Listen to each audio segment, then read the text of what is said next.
Assalamualaikum warahmatullahi wabarakatuh. Saya Skisman Purtadi. Selamat datang di kelas saya. Model pembelajaran kimia.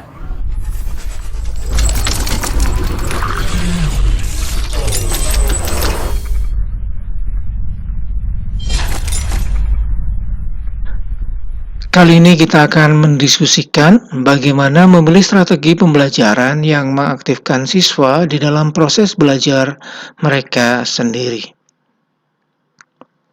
Sebelum lebih jauh, kita akan mendiskusikan bahwa di dalam fakta di lapangan menunjukkan bahwa proses pembelajaran itu masih didominasi oleh pembelajaran yang teacher-centered. Artinya, proses pembelajaran yang menempatkan guru sebagai pusat dari proses pembelajaran itu sendiri. Apa yang terjadi di dalam kelas itu tergantung bagaimana guru menempatkannya, bagaimana guru mengaturnya, bagaimana guru menskenarionya. Apa yang diinginkan guru itulah yang dituangkan di dalam proses pembelajaran di dalam kelas. Ini bisa digambarkan seperti ini.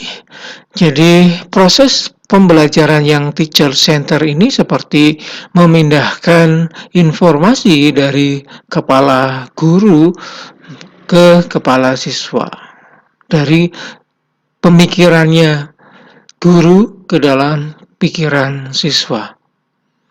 Ini digunakan oleh guru untuk menjelaskan konten, bahkan juga untuk menyajikan eksperimen dengan kadang-kadang juga diselingi dengan pertanyaan dan jawaban, akan tetapi porsinya hanya sedikit dan tidak mengaktifkan siswa lebih banyak. Jadi lebih kepada bagaimana guru mengkonfirmasi apa yang sudah diterima oleh siswa.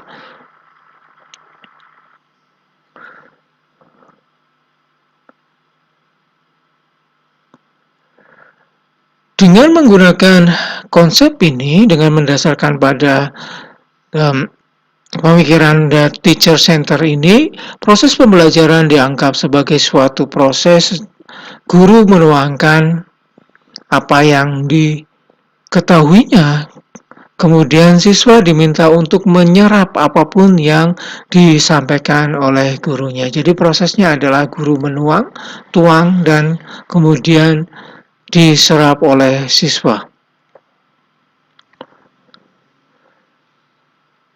Oleh karena itu, banyak guru yang beranggapan bahwa proses pembelajaran tak lebih dari bagaimana mereka dapat menyajikan proses pembelajaran dengan baik. Mungkin juga mereka berpikir bahwa ada suatu, katakan magic yang bisa digunakan untuk mempresentasikan sedemikian sebaik-baiknya presentasi agar dapat diterima oleh siswa dengan baik. Jadi proses pembelajaran itu akan sangat tergantung pada presentasi dari guru di dalam menyajikan materi-materinya pada siswa. Tetapi banyak ahli yang menemukan kemudian bahwa belajar itu bukan hanya sekedar mendengar, mengingat, lalu mengulang. Jadi proses pembelajaran itu bukan hanya siswanya mendengar apa yang disampaikan oleh gurunya, kemudian mereka berusaha mengingat apapun yang disampaikan oleh gurunya, kemudian mereka akan mengulanginya lagi apapun informasi yang diberikan oleh gurunya itu. Mungkin di dalam tes dan sebagainya. Yang terjadi adalah waktu guru hanya memberikan penjelasan pada siswa, yang terjadi di sini adalah semua informasi itu masuk ke short term memory, bukan pada long term memory. Jadi, waktu guru menyampaikan, mereka akan mengingat. Waktu guru memberikan pertanyaan, mereka juga masih mengingat. Akan tapi ingatan itu atau memori itu masuk ke dalam memori yang jangka pendek, bukan memori yang jangka panjang yang akan digunakan oleh siswa di dalam belajarnya nanti.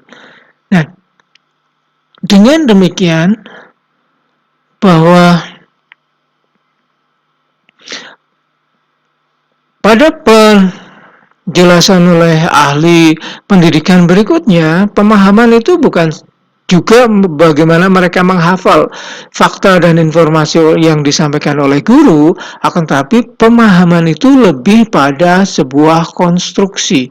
Jadi proses bagaimana siswa itu menyusun ulang apapun yang diberikan atau informasi yang diberikan oleh guru ke dalam struktur kognitif mereka sendiri. Jadi memahami itu artinya mengkonstruksi pengetahuannya. Saat berbicara pada teacher centered ini,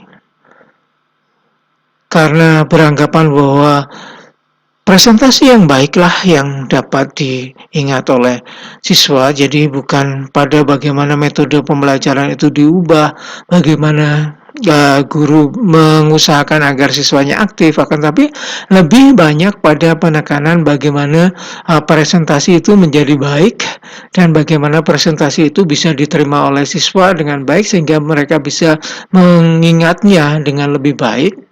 Semakin banyak usaha yang dilakukan oleh guru, semakin siswanya menjadi lebih tidak berusaha. Artinya bahwa setiap kali guru melihat kelemahan apa yang dialami oleh siswa saat dia menyampaikan informasi atau materi pembelajarannya, kemudian guru akan memperbaiki beberapa hal yang ada di dalam proses yang menjadi lemah ini, menjadi kelemahannya ini, semakin banyak effortnya, semakin banyak usaha guru untuk menjadikan presentasi ini lebih baik lagi, justru akan kita lihat bahwa secara ironis itu juga justru semakin mengurangi usaha siswa untuk proses belajar mereka sendiri. Jadi akan lebih baik kalau kita mendasarkan pada proses pembelajaran yang lebih mengaktifkan siswa. Selain bagaimana perubahan pendekatan dari teacher center ke student center, kita akan juga bisa melihat dari sisi filosofis yang dipegang oleh guru kita. Kita ingin proses pembelajaran itu beralih dari behaviorism. Apa sih yang dimaksud dengan pembelajaran yang menekankan pada behaviorisme? Ini digambarkan seperti ini, bahwa siswa itu tergantung pada bagaimana guru memainkannya. Semakin bagus guru memainkannya, semakin jadi sangat tergantung pada gurunya. Titik tekan pada behaviorisme adalah proses pembelajaran itu bisa terlihat bahwa siswanya belajar adalah saat mereka bisa merespon apa yang diberikan oleh guru sebagai stimulus. Behaviorisme mungkin lebih berkembang sekarang ya, lebih banyak dikembangkan lagi, tidak hanya sekedar behaviorisme awal yang mempelajari proses psikologi atau kognitif, proses belajar yang terjadi pada siswa itu dianggap sama dengan proses pembelajaran atau proses training atau proses pelatihan yang diberikan pada beberapa hewan seperti tikus, anjing, dan beberapa hewan percobaan yang lainnya. Jadi meskipun sudah berkembang lebih maju sekarang ini, akan tapi titik tekannya tetap sama, yaitu penyajian yang proses penyajian yang baik itu akan jadi titik tekannya masih tetap sama, yaitu kalau guru dapat menyampaikan pembelajarannya dengan baik, ya, dengan presentasi yang baik, maka siswa akan dapat mengingat informasi yang disampaikan oleh guru Kemudian kalau sudah mengingat informasi tersebut di dalam memori mereka, itu artinya mereka memahami apa yang disampaikan oleh gurunya. Dan yang terakhir adalah nantinya dianggap siswa akan dapat menggunakan pengetahuan atau informasi yang sudah disampaikan tadi. Akan tetapi pada kenyataannya saat siswa hanya mendengarkan, seperti ini sebenarnya prosesnya. Jadi siswa hanya mendengarkan tanpa ikut aktif terlibat di dalam proses pembelajaran. Informasi itu hanya bertahan sekitar 15 detik. Ini berdasarkan penelitian, dan 85% saat setelah lewat dari 15 detik itu akan hilang. Anda bisa membayangkan bahwa informasi yang disampaikan di dalam proses penyajian semacam ini hanya akan bertahan sekitar 15 detik. Artinya begitu selesai ngomong, begitu selesai kita tangkap informasinya, kita tangkap katanya atau istilahnya, kita menghitung dari 10 sampai 0 sudah ada 70% yang hilang. 15 detik kemudian 85% hilang. Lebih dari itu mungkin 100% akan menghilang. Itu kalau kita masih mendasarkan pada prinsip bahwa siswa hanya perlu diberikan penyajian yang baik supaya mereka bisa mengingat kembali apa yang disampaikan oleh gurunya. Dan yang lebih ekstrem lagi bahwa sebenarnya saat siswa mendengarkan kita bicara, mereka hanya bertahan sekitar 10 menit saja. Lebih dari itu mereka tidak akan bertahan lebih lama. Oleh karena itu, kita menginginkan proses pembelajaran itu beralih dari behaviorisme yang tadi dijelaskan ke sosial konstruktivisme sosial. Ini lebih ditekankan bahwa pembelajaran itu bukan hanya tergantung pada gurunya, bahwa kalau gurunya menyajikan dengan sangat baik, maka siswanya sudah belajar. Tentu tidak seperti itu. Ahli-ahli pendidikan, ahli-ahli pembelajaran yang sekarang menempatkan siswa sebagai seorang yang aktif. Jadi pembelajaran itu adalah subjek yang aktif pada proses pembelajaran mereka sendiri, atau pembelajaran itu adalah seorang pemain aktif untuk proses pembelajaran mereka sendiri. Guru akan bertindak untuk memfasilitasi bagaimana siswa itu mengaktifkan diri mereka di dalam proses pembelajaran. Di dalam proses yang aktif ini, konstruktivisme juga memiliki dua cabang. Yang pertama adalah bahwa proses aktif itu bisa dilakukan oleh mereka sendiri, yaitu konstruktivisme yang individualis, bahwa proses itu bisa dilakukan oleh sendiri. Akan tetapi yang sekarang berkembang nyatanya adalah bahwa proses aktifnya itu sendiri, bagaimana mereka bisa menyusun pengetahuan mereka sendiri, itu adalah sebuah proses yang perlu interaksi. Mungkin kita lebih menyadari bahwa kita tidak mungkin menyusun pengetahuan kita sendiri setelah belajar. Mungkin ada beberapa bagian yang kita bisa memahaminya sendiri, mempelajarinya sendiri, akan tapi yang lebih banyak lagi adalah kita perlu interaksi dengan pembelajaran yang lain, dengan pembelajar yang lain.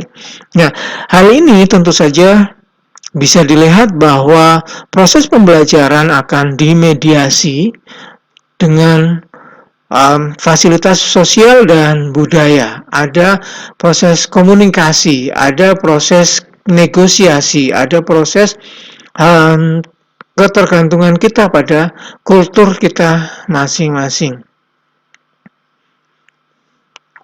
Di dalam proses ini, yang paling jelas adalah siswa akan mengkomunikasikan idenya. Mereka menyampaikan apa yang mereka pelajari, kemudian mereka akan mendiskusikan benar salahnya, kemudian mendiskusikan argumentasinya, alasannya, dan sebagainya.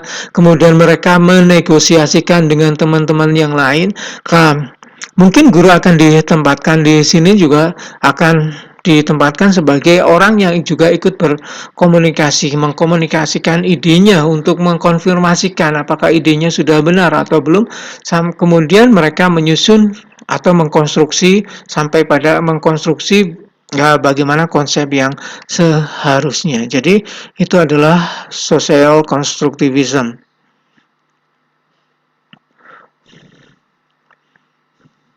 Nah, di dalam proses yang interaksi ini kita akan mengulik lebih dalam lagi karena kita sudah menetapkan tadi bahwa proses pembelajaran itu adalah proses bukan hanya individual saja, tapi ada proses interaksi. Yang menjadi pertanyaan besar selalu ditanyakan adalah apakah setiap kita mengelompokkan siswa di dalam kelompok-kelompok tertentu sudah berarti mereka akan kooperatif. Kenapa sih kita harus menekankan kooperatif? Ada beberapa hal yang akan kita bahas mengapa kita perlu pembelajaran yang kooperatif. Yang pertama, dari berbagai macam ahli yang berkecimpung di bidang pembelajaran yang kooperatif, bahwa proses pembelajaran yang kooperatif itu memberikan positive interdependence, artinya ada ketergantungan yang saling menguntungkan antar siswa yang ada di dalam kelompok tersebut. Ketergantungannya bukan ketergantungan yang toksik atau satu diuntungkan yang lainnya tidak, atau malah direpotkan, tetapi di dalam proses pembelajaran yang kooperatif itu ketergantungan itu saling melengkapi. Seperti kalau misalnya kita punya puzzle semacam itu yang ada di gambar saya, bahwa puzzle itu akan tidak selesai, tidak membentuk gambar yang utuh kalau ada satu bagian yang hilang. Jadi semua merupakan bagian yang penting di dalam puzzle itu. Jadi itu yang dimaksud dengan positive interdependence. Kemudian di dalam proses kooperatif ini nantinya ada face-to-face promotive interaction. Jadi interaksinya itu interaksi secara langsung yang saling menguatkan tadi. Kalau karena ada positive interdependence, kemudian interaksinya ini bukan interaksi hanya yang lain meminta jawaban, misalnya yang lain menyediakan jawaban, tetapi mereka saling menguatkan supaya mereka saling belajar dari teman-temannya. Mereka bisa belajar dari temannya dan temannya bisa belajar dari diri mereka. Itu adalah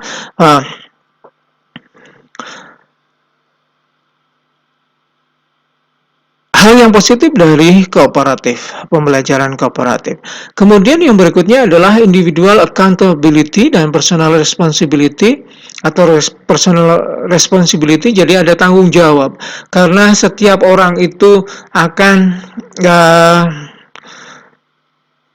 bertindak sebagai sumber bagi teman yang lain, maka setiap orang itu akan merasa menjadi bertanggung jawab untuk kemajuan belajar mereka. Jadi mereka akan melihat bahwa tadi ada ketergantungan yang positif, saya akan tergantung dengan A akan tergantung dengan saya. Kalau saya tidak bisa memberikan yang baik pada kelompok saya, maka saya juga tidak akan mendapatkan hal yang baik dari kelompok tersebut. Kalau saya tidak memberikan fasilitas untuk kelompok saya belajar dari saya, maka saya juga tidak akan bisa belajar dari anggota kelompok yang lain. Maka setiap orang akan memiliki tanggung jawab secara personal atau individual.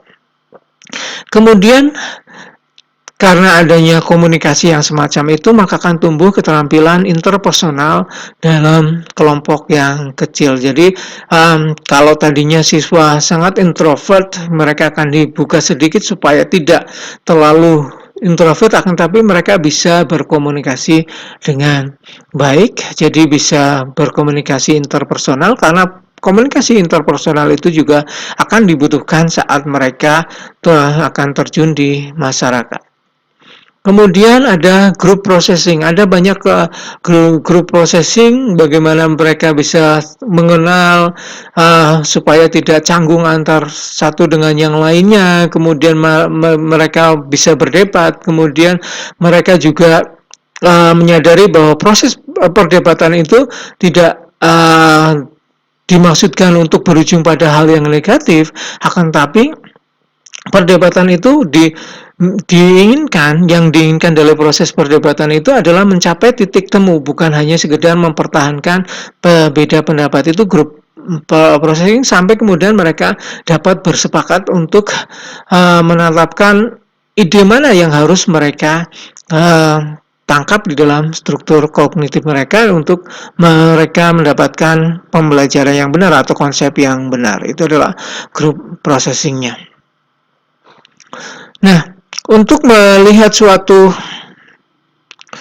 pembelajaran itu apakah lebih ke interaksinya sudah baik atau social konstruktivismenya baik, kita bisa menggunakan diagram yang semacam ini.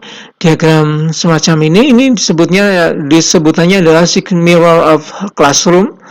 Jadi ada 6 bagian di dalam bagian ini. Bagian yang pertama adalah classroom organization atau manajemen kelasnya, organisasi kelasnya, kemudian learning task atau tugas pembelajarannya, kemudian teacher instruction, bagaimana guru menempatkan diri di dalam proses pembelajaran di dalam kelas, kemudian teacher communication, bagaimana komunikasi guru dengan siswanya, kemudian yang kelima adalah pupil academic behavior atau bagaimana siswanya bertindak secara akademik, dan yang terakhir adalah tindakan sosial dari para siswanya. Jadi kita bisa melihat dari 6 sisi ini untuk proses pembelajaran kita. Kalau semakin ke dalam, semakin kita menempati pada titik-titik yang rendah, kita akan mendapati bahwa proses pembelajaran kita barangkali perlu diubah agar bisa lebih interaktif, lebih dapat menangkap atau mengaktifkan proses pembelajaran siswa. Contohnya adalah, kita sedikit perbesar di sini.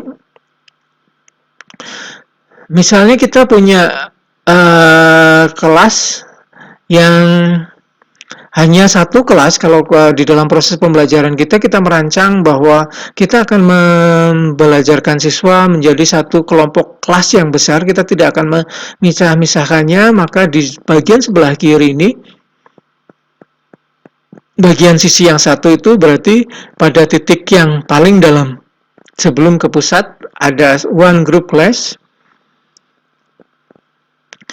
Kemudian kalau kita di ujungnya adalah memberikan tugas individu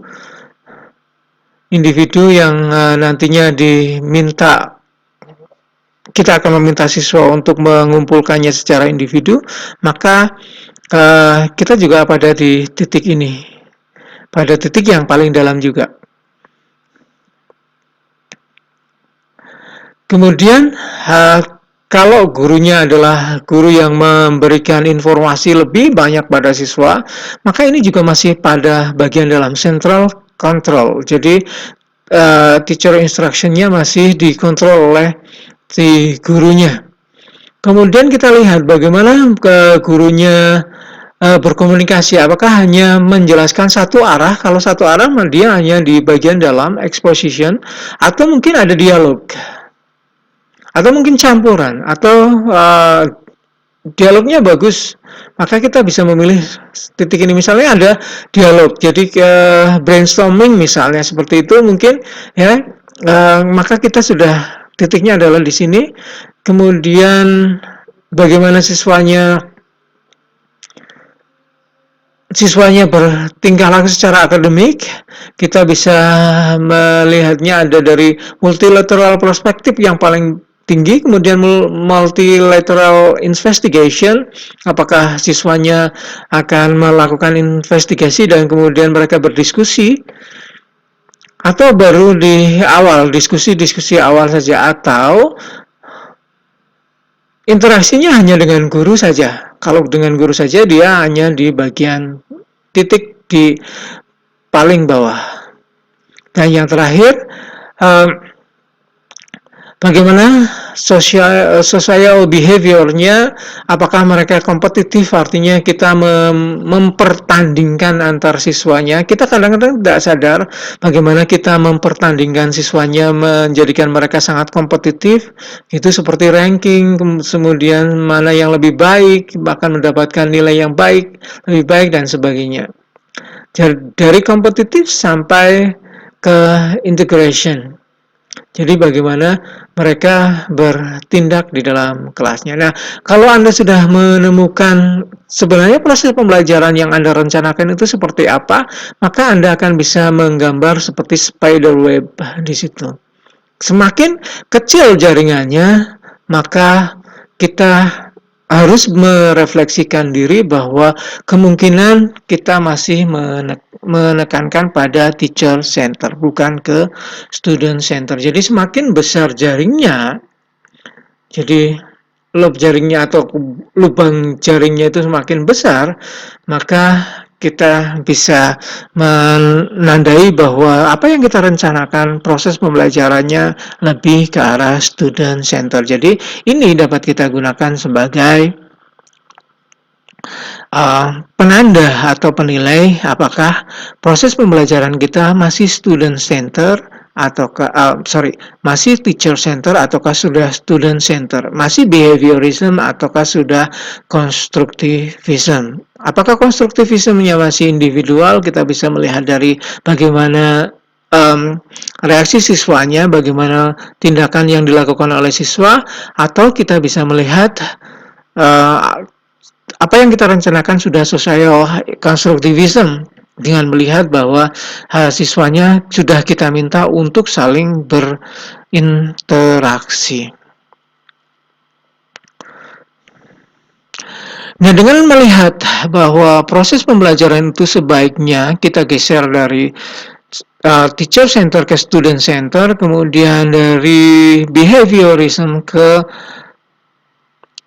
social constructivism, ada beberapa strategi yang potensial yang bisa kita lihat sebagai strategi yang potensial berkaitan dengan beberapa hal. Yang pertama adalah bagaimana kalau kita ingin menggali ide atau pre-knowledge atau pengetahuan-pengetahuan awal mereka. Biasanya kita ingin menantang mereka, kemudian menantang kognitif siswanya. Jadi memberikan challenge pada hal kognitif siswanya, apakah mereka sudah memiliki pengetahuan awal yang benar atau belum. Kemudian kita diskusikan dan kemudian disajikan.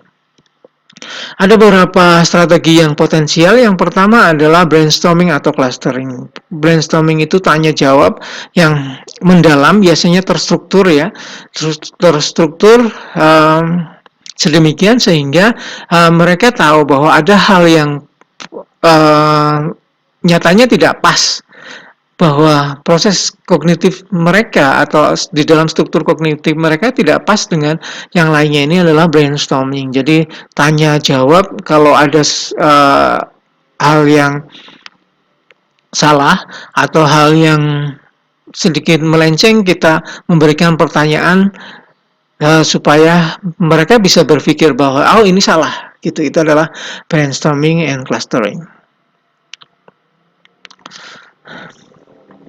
Kemudian kita juga bisa menggunakan strategi drawing. Jadi kita meminta siswa untuk menggambarkan apa yang ada di dalam pikiran mereka tentang sesuatu. Jadi mereka tidak kita gali idenya secara verbal, akan tapi mereka menggambarkan apa yang ada di dalam pemikiran mereka.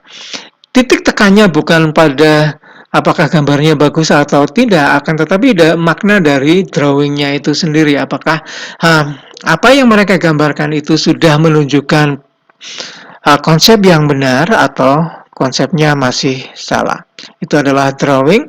Kemudian kita juga bisa menggunakan mind map atau konsep mapping kalau misalnya kita terlalu sukar untuk meminta siswanya menggambar, gitu ya, menggambarkan proses pemahaman mereka.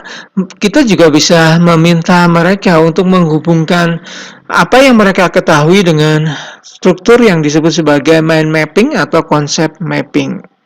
Mind mapping itu biasanya lebih bebas karena di dalam proses ini kita meminta mereka untuk menggambarkan peta pikiran mereka yang menghubungkan satu pusat tertentu ke hal-hal yang paling kecil yang mereka ketahui. Sementara konsep mapping itu strukturnya perlu perhatian yang lebih. Jangan sampai kita membiasakan mereka hanya pada membuat bagan konsep saja tanpa makna. Jadi konsep mapping itu letak kekhususannya daripada bagan ini adalah bahwa biasanya mereka memiliki struktur yang jelas dari yang khusus ke yang umum atau umum yang ke khusus, kemudian yang dihubungkan adalah konsep. Kalau mind map itu adalah pikiran apapun, kemudian kalau di dalam konsep mapping itu yang dihubungkan jelas merupakan konsep. Kita harus bisa membiasakan siswa apa sih yang dimaksud dengan konsep itu yang akan dihubungkan di dalam konsep mapping. Kemudian di dalam konsep mapping ini juga di setiap konsep itu akan terhubung dengan menggunakan kata hubung. Jadi konsep mapping ini cirinya kalau kita bergerak dari satu konsep ke konsep yang lain yang terhubung, kita bisa membacanya. Jadi bukan hanya dihubungkan dengan garis yang diam saja, hanya garis saja, tetapi garis itu memiliki makna dan biasanya langsung ditulis. Misalnya asam contohnya. Jadi garis itu ditulisi contohnya gitu Pak. HCl gitu. Jadi bukan hanya garis yang menghubungkan antara asam dan HCl, tapi asam contohnya atau asam didefinisikan oleh gitu. Dan seterusnya itu adalah konsep mapping. Strategi yang lain yang bisa kita gunakan adalah strategi presentasi. Bukan presentasi yang ingin ditekankan di sini adalah posternya atau dengan menggunakan presentasi digital. Ini lebih ditekankan bagaimana mereka bisa menyajikan apa yang ada di dalam pikiran mereka, ide yang ada di dalam pikiran mereka di dalam sebuah poster yang dikomunikasikan dengan orang lain, atau mungkin dengan menggunakan presentasi digital karena sekarang mereka lebih mengenal media digital ini. Itu bagaimana kita bisa menggali kemudian menantang konsep yang ada di dalam pikiran kita, di dalam pikiran siswa. Kemudian bagaimana kalau kita akan membelajarkan komunikasi? Yang pertama adalah kita bisa menggunakan teknik reciprocal explanation. Jadi penjelasan yang tidak hanya satu arah, akan tapi kita bisa meminta siswa untuk saling bertanya jawab, saling menjelaskan dengan sebuah kasus, atau mungkin bisa penjelasan secara umum. Jadi siswa diminta untuk saling menjelaskan satu sama lain di dalam kelompok maupun dua-dua. Kemudian kita bisa juga menggunakan teknik yang ada di dalam cooperative learning. Ini adalah tipe cooperative learning yang singkat, yaitu think, pair, share. Jadi, nanti silakan Anda lihat videonya tentang bagaimana think, pair, share ini bisa dilakukan di dalam kelas.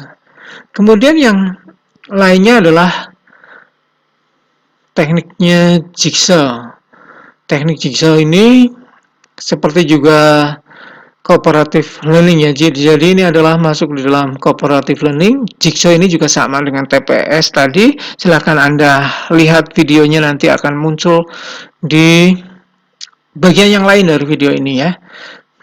Bagaimana kita bisa melihat jigsaw itu. Dan berikutnya adalah grup investigation, tidak seperti cooperative learning yang lain yang lebih mungkin akan Anda merasakan bahwa ini lebih sosial atau mungkin lebih menekankan proses pembelajaran konsep.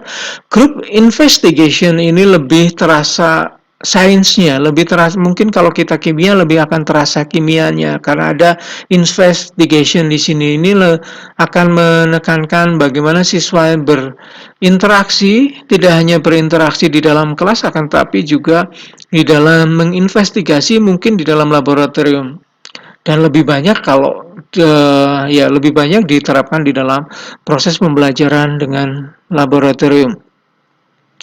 Ini strategi potensial yang kita bisa gunakan saat kita membelajarkan komunikasi.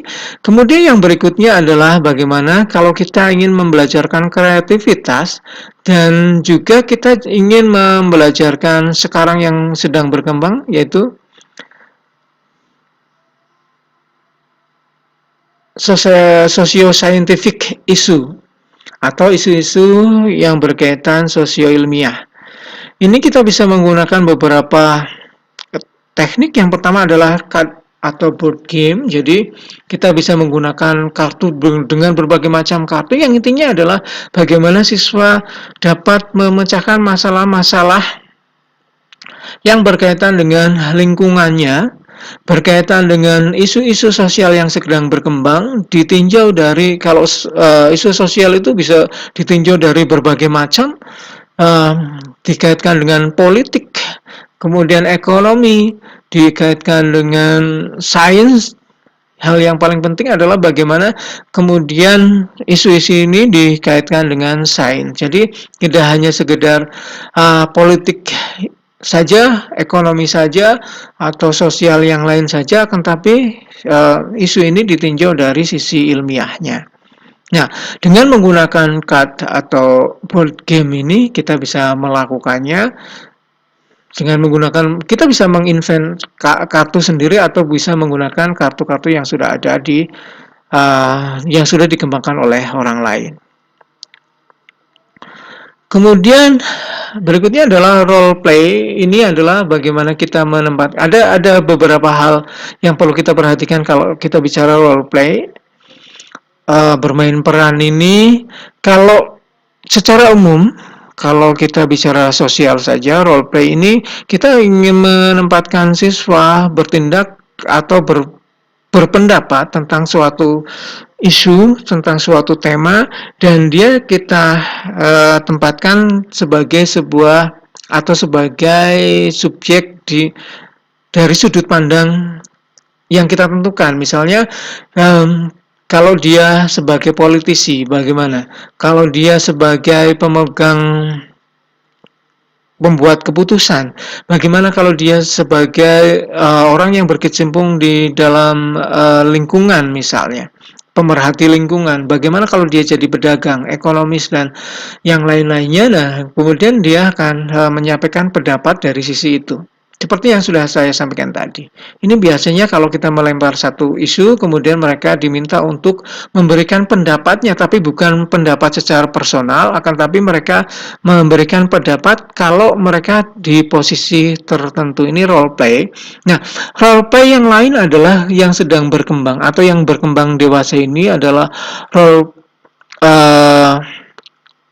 play yang dengan menggunakan game yang digital. Jadi kita membuat game dengan cara digital dan kemudian mereka masuk di dalam game ini, bertindak sebagai seorang yang ada di dalam game tersebut.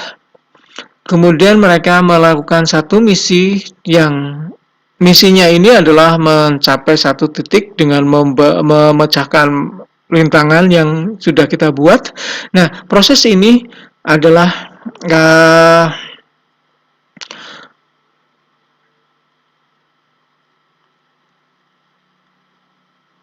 proses ini kita kendalikan di dalam gamenya, dan ini sedang banyak dikembangkan bagaimana kita bisa memasukkan siswa di dalam game yang semacam ini, karena ini lebih ke fun learning-nya. Nah, role play ini bisa individual dan juga multiplayer ya. Anda mungkin mengenal beberapa model game yang menggunakan sistem yang seperti ini.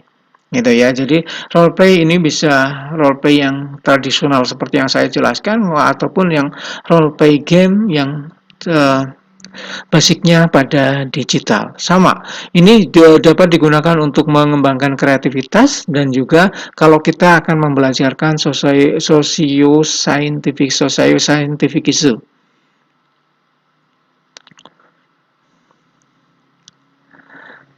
Kemudian berikutnya yang mengembangkan kreativitas dan sekaligus juga kita akan membelajarkan SSI adalah kita meminta siswa untuk membuat survei opini.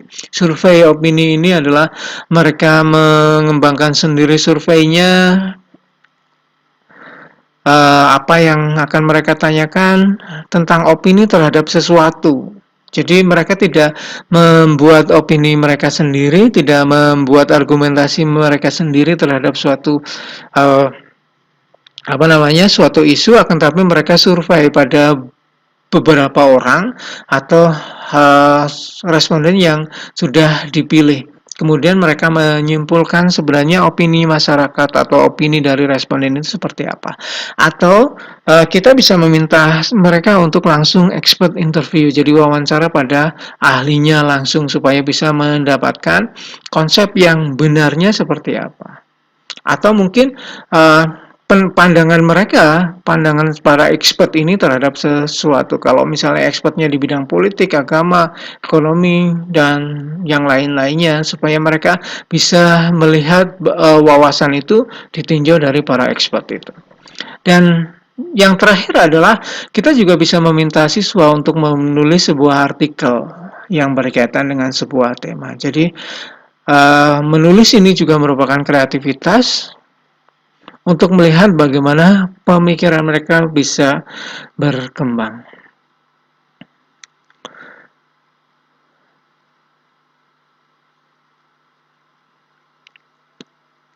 Jadi demikian yang saya sampaikan berkaitan dengan bagaimana memilih strategi yang mengaktifkan siswa di dalam proses pembelajaran. Terima kasih atas perhatian Anda. Selamat belajar. Jika masih ada pertanyaan, silakan sampaikan pada kolom komentar atau pada diskusi di psikologi. Terima kasih. Assalamualaikum warahmatullahi wabarakatuh.